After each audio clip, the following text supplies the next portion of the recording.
Greetings from the Pacific Northwest, Bo here. A little bit of a skid, broke the losing streak last night, finally beat the Indians. Struggling at home, struggling against the Texas Rangers, who were kind of battling with first place. Thankfully, it's only June, because we're kind of starting to slip back a little bit, but hanging in there. There's old Lulu. Huh, Lulu?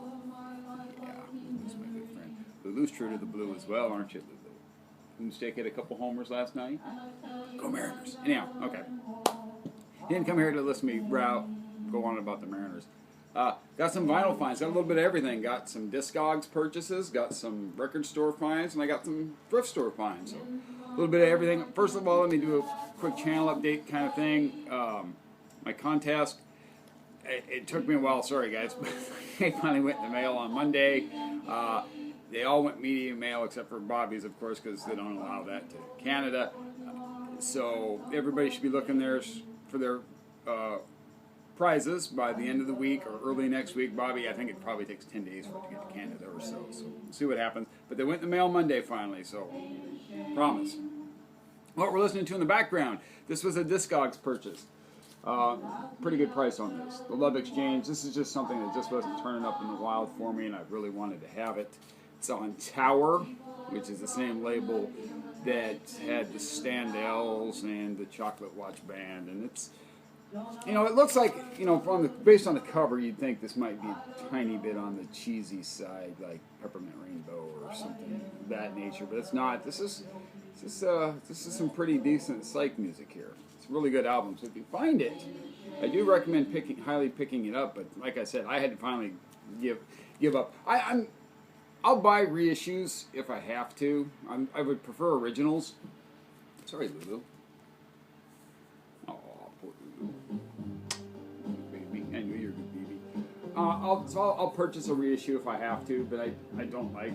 I'd rather have an original, and especially because occasionally this can still be found for a decent price, and I did pay, you know, I thought it was a fair price for this on Discogs. So, and these are in really no order. I'm just going to pull them off. Well, no, I'll try to do it so that we'll save some of the better stuff for last. Let's do some of the other stuff first. Okay, these came from a thrift store. Story. Another story. My wife and I, we had gone to Tacoma. We'd gone to the Chinese American Reconciliation Park. It's on the waterfront there. We also thought about walking the Tacoma Narrows Bridge, but the War Memorial Park that you have to park at, it's kind of we weren't getting good directions from our lady that does the talking thing, whatever. Anyhow, kept missing it. We finally ended up going across the bridge, and we were like, which put us back on the proper side of the peninsula. We live on the Olympic Peninsula, across the Puget Sound. So we were like, let's just go home because we live on that side anyhow. And we decided, well, let's just stop in Port Orchard along the way, because Port Orchard has a standalone A&W, a real A&W. Shelton used to have one too, which is where I live. But when the owner passed away a few years ago, his kids closed the business. It's now a meat market or something, and I don't go there. But so it's not one of these ones that's split, you know, shared with a Kentucky Fried Chicken or something. It's a real A&W. So we went over there, and in the same complex, there's a thrift store, there's a hardware store, there's a Goodwill. And anyhow, so we went to the thrift store, and I found a couple. They always have some records there. Prices are really weird, though. I mean, he's got like early Beatles stuff, and I mean like generic kind of Capitol, like Meet the Beatles, and he wants like $60, $70 for them. Then he had mono Rolling Stones, Aftermath, and one other Stones mono.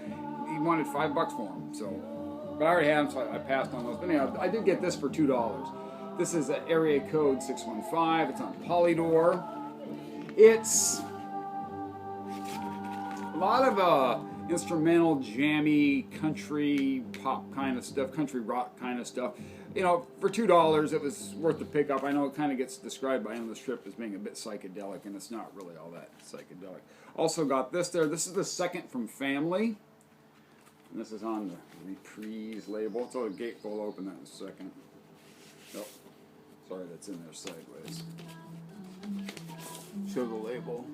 It's on the Reprise label. Down goes Balboa. Just a second.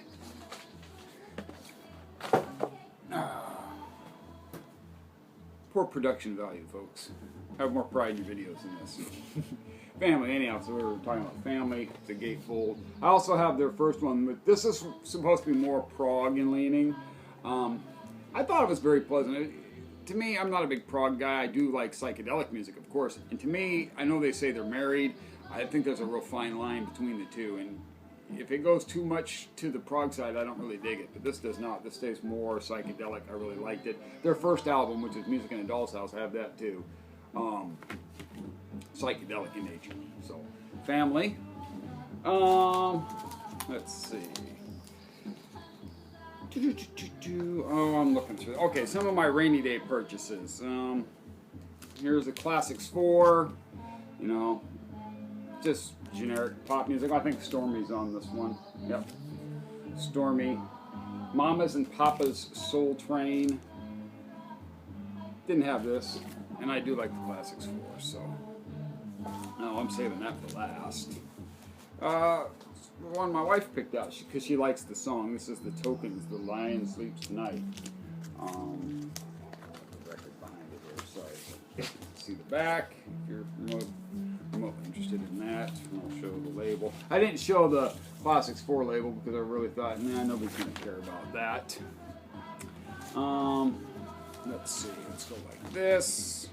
Should have planned this out better. Sorry. This is Red Wing. This is on Fantasy, and boy, it's so flimsy. It's almost like the Dynagroove that RCA put out in the '70s. This is a white promo copy, but I shouldn't do. Don't try this at home, kids. Have more respect for your vinyl than that. Straight up, it's what it looks like. It's country rock, poppy in nature. Red Wing. It's not bad. I mean, for what was it? $3.98. You know, I didn't overpay for it. I didn't get a great deal on it either, but you know, is what it is. And I'll show this one next. Believe it or not, I did not have this. This is it's on Main Street from the Rolling Stones. It leaves me only needing for at least the Stones that I care about. Sticky Fingers. Don't have Sticky Fingers. When it comes to the Rolling Stones, I'm way more of a Brian Jones era. I don't consider him to be, you know, he's my favorite Stone, but you know, like the great contributor or anything like that. And I know he had kind of a bad reputation for being not so nice, but it just happens to be the era of Stones music I like best, especially 64 to. What are you growling at? Leave the neighbors alone. 64 to 67. Just really dig the that era of Stones, especially the, like I said, the earlier their blues standards. It's okay, it's all right. Yeah, you're being just fine. That's my favorite. So these aren't after he was gone. These aren't my favorite, but at least Exile Main Street and Sticky Fingers have enough still to interest me, and I finally picked up a copy of that. Let's show this one next. This is Jimmy Cliff, the soundtrack to The Harder They Come. Never seen the movie. Is there a coda in the movie? Is that a coda?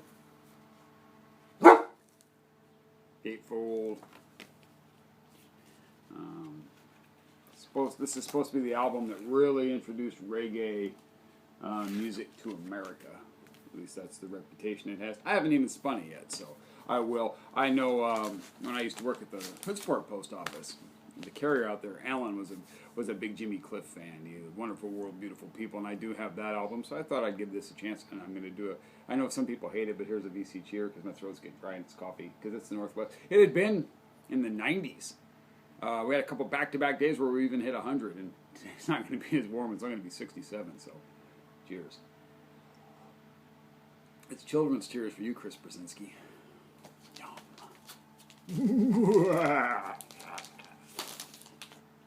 Okay, here we've got Lizard by King Crimson. This is I haven't played this yet, but the price was right, so I figured I'd give it a shot. This is probably going to be way too proggy. They're in the Court of the Crimson King. I own it. I'm not that big a fan of it.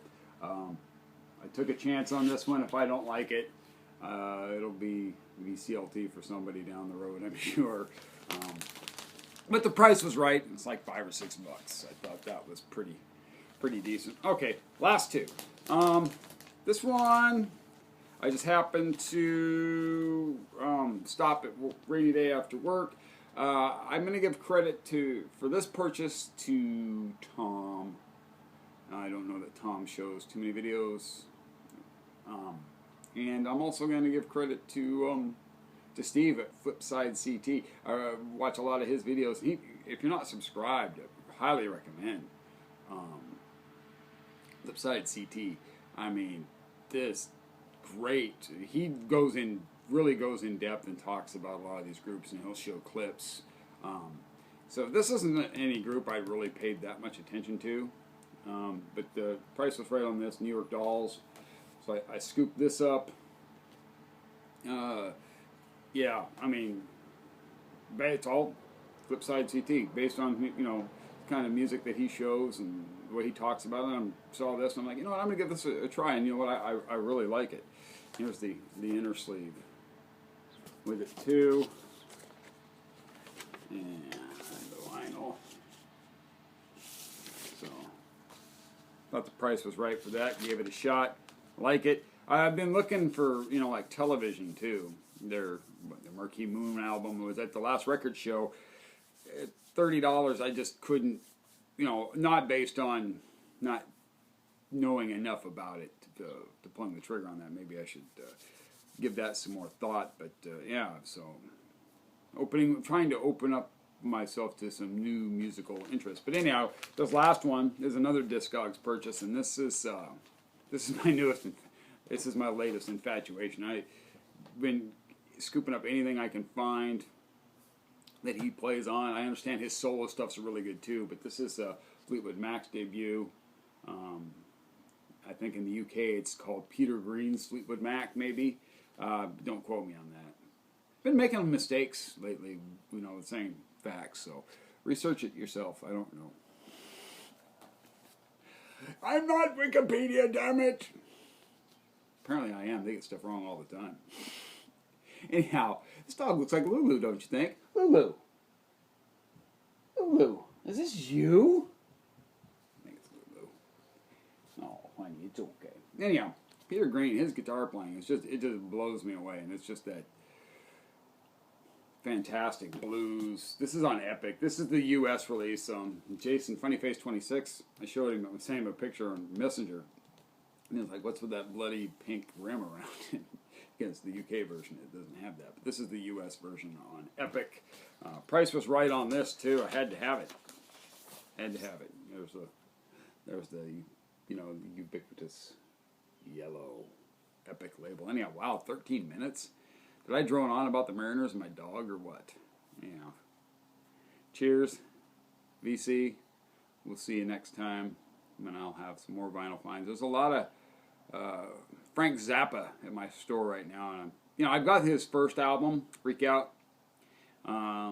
Thinking about running over there today because I think they had Hot Rats and Uncle Meat. There's also a Trout Mask replica from Captain Beefheart there too, but it's not the Bizarre straight label. It's the repressing on the reprise, pronounce it however you want, label. I don't know. It's kind of, might be too much for me. Not too much price, I mean, musically, that might be more than I can handle. Have I gone on for 14 minutes already? You guys are still watching? I'll bet you guys don't watch most of this. I don't blame you. Unless it's for, I'd watch the Lulu part, then I'd turn it off if I were you. Anyhow, cheers, and